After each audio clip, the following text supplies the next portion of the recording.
Se você é desses que diz que o Brasil é um país pacífico, então provavelmente não conhece a história do nosso país.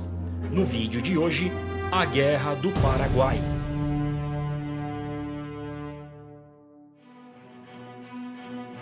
Pedro II se tornou imperador ainda muito jovem, em 18 de julho de 1841. Anos depois que seu pai Dom Pedro I abdicou do trono no Brasil e partiu para lutar na Guerra Civil Portuguesa contra o próprio irmão, Dom Miguel. Em Portugal, Dom Pedro ainda teve que lutar contra o seu tio, Conde de Molina, que interviu na Guerra Civil em busca da coroa espanhola. Com isso, o conflito se estendeu por toda a Península Ibérica. Mas, em 26 de maio de 1834, Dom Pedro se saiu vitorioso nas duas lutas. Porém, em 24 de setembro do mesmo ano, morreu vítima da tuberculose.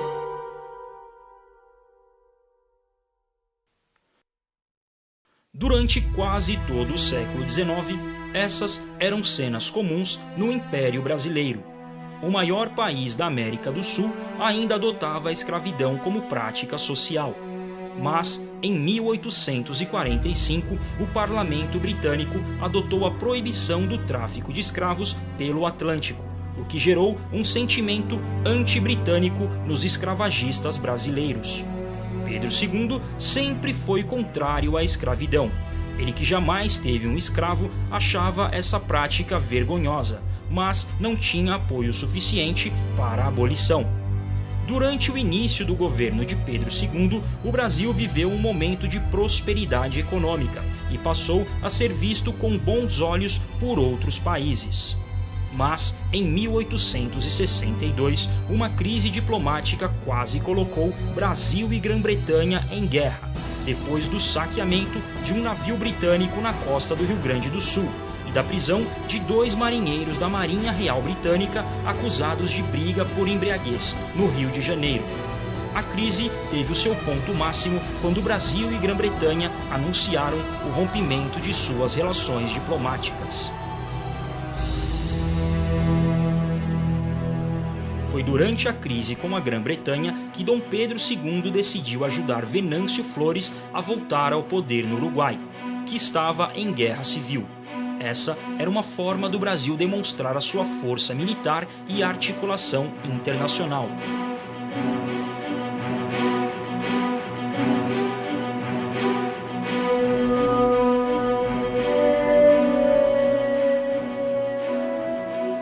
O ditador paraguaio Solano Lopes, que disputava territórios para alcançar o Mar Atlântico e apoiava a oposição na Guerra Civil Uruguaia, decidiu sequestrar um navio brasileiro Marquês de Olinda no Rio Paraguai e invadiu o Mato Grosso de forma covarde e sorrateira em 1864. Em 18 de março de 1865, o Paraguai declarou guerra à Argentina, aliada do Brasil na Guerra Civil Uruguaia, e invadiu os territórios de Corrientes e Rio Grande do Sul. Com isso, no dia 1º de maio, Pedro II, Bartolomé Mitre e Venâncio Flores firmaram o Tratado da Tríplice Aliança contra o Paraguai. A estratégia de mostrar força deu certo e a Rainha Vitória da Grã-Bretanha enviou pedidos de desculpas formais ao Império Brasileiro. Começava aí o maior conflito armado da história da América do Sul. O Brasil não estava preparado para a guerra. Faltavam soldados e recursos bélicos. Então, no início de 1865, Dom Pedro II expediu o decreto número 3.371, onde apelava para a criação de corpos militares para o serviço de guerra, que ficou conhecido como Voluntários da Pátria. Dom Pedro II se intitulou o Voluntário número 1. No início, movidos pelo patriotismo momentâneo, muitos voluntários se alistaram espontaneamente. Com o passar do tempo, o alistamento forçado de escravos para lutar em nome de seus proprietários se tornou prática comum.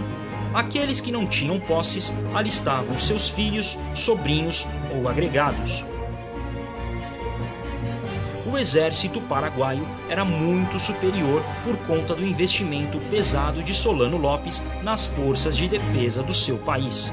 A única vantagem real dos aliados era a Marinha Brasileira, que, comandada pelo Almirante Barroso, derrotou os paraguaios na Batalha do Riachuelo em 1865. Essa vitória foi fundamental para o desfecho da guerra. Em 16 de abril de 1866, os aliados entraram no Paraguai. Meses depois, aconteceu o maior combate da guerra, a Batalha do Tuiuti. Comandado pelo Marechal Osório, o exército brasileiro provocou a baixa de aproximadamente 13 mil paraguaios, outra derrota marcante para Solano Lopes. 2 anos mais tarde, a guerra se arrastava, sem nenhum avanço dos aliados que ainda estavam presos em Tuiuti.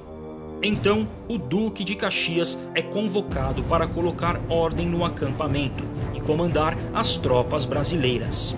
Para descobrir a posição dos inimigos, ele trouxe dos Estados Unidos balões de observação e improvisou uma locomotiva para auxiliar nas batalhas que estariam por vir. Solano Lopes estava fora de controle. Ele acreditava em uma conspiração e ordenou o assassinato de vários prisioneiros, incluindo o seu irmão, Benigno Lopes, em dezembro de 1868.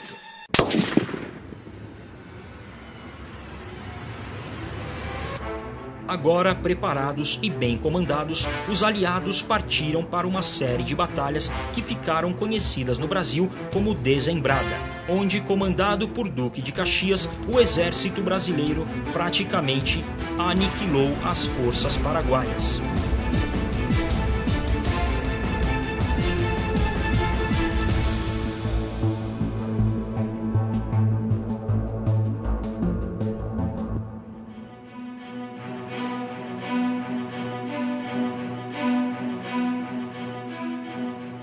Finalmente, em janeiro de 1869, os aliados conquistaram a capital, Assunção.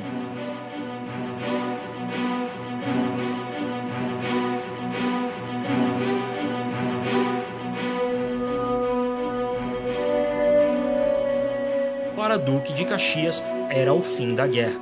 Ele, que já estava muito doente, abandonou seu posto e voltou para o Rio de Janeiro sem aviso. Mas Dom Pedro II não aceitava o fato de Solano Lopes ter escapado vivo e decidiu perseguir o ditador paraguaio a qualquer custo. O genro de Dom Pedro II, Conde D, se tornou o novo comandante das tropas e o resultado foi catastrófico.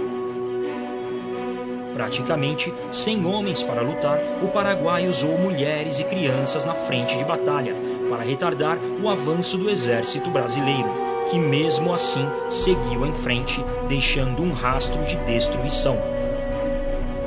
Na Batalha de Acosta Nil, o exército brasileiro assassinou cerca de 200 mulheres e crianças. Solano Lopes só foi encontrado e morto em 1º de março de 1870, no acampamento em Cerro Corá, por uma emboscada brasileira que também matou seu filho Panchito, dando fim à Guerra do Paraguai.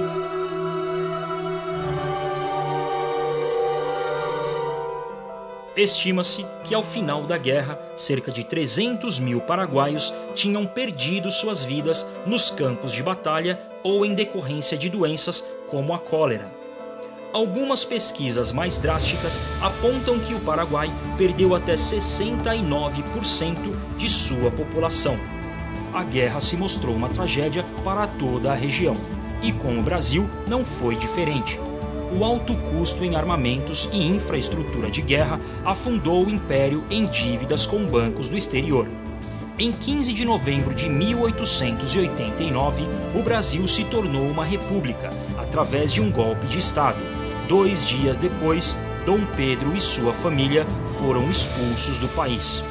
Ele viveu seus últimos dias de forma solitária em Paris, morrendo em 5 de dezembro de 1891.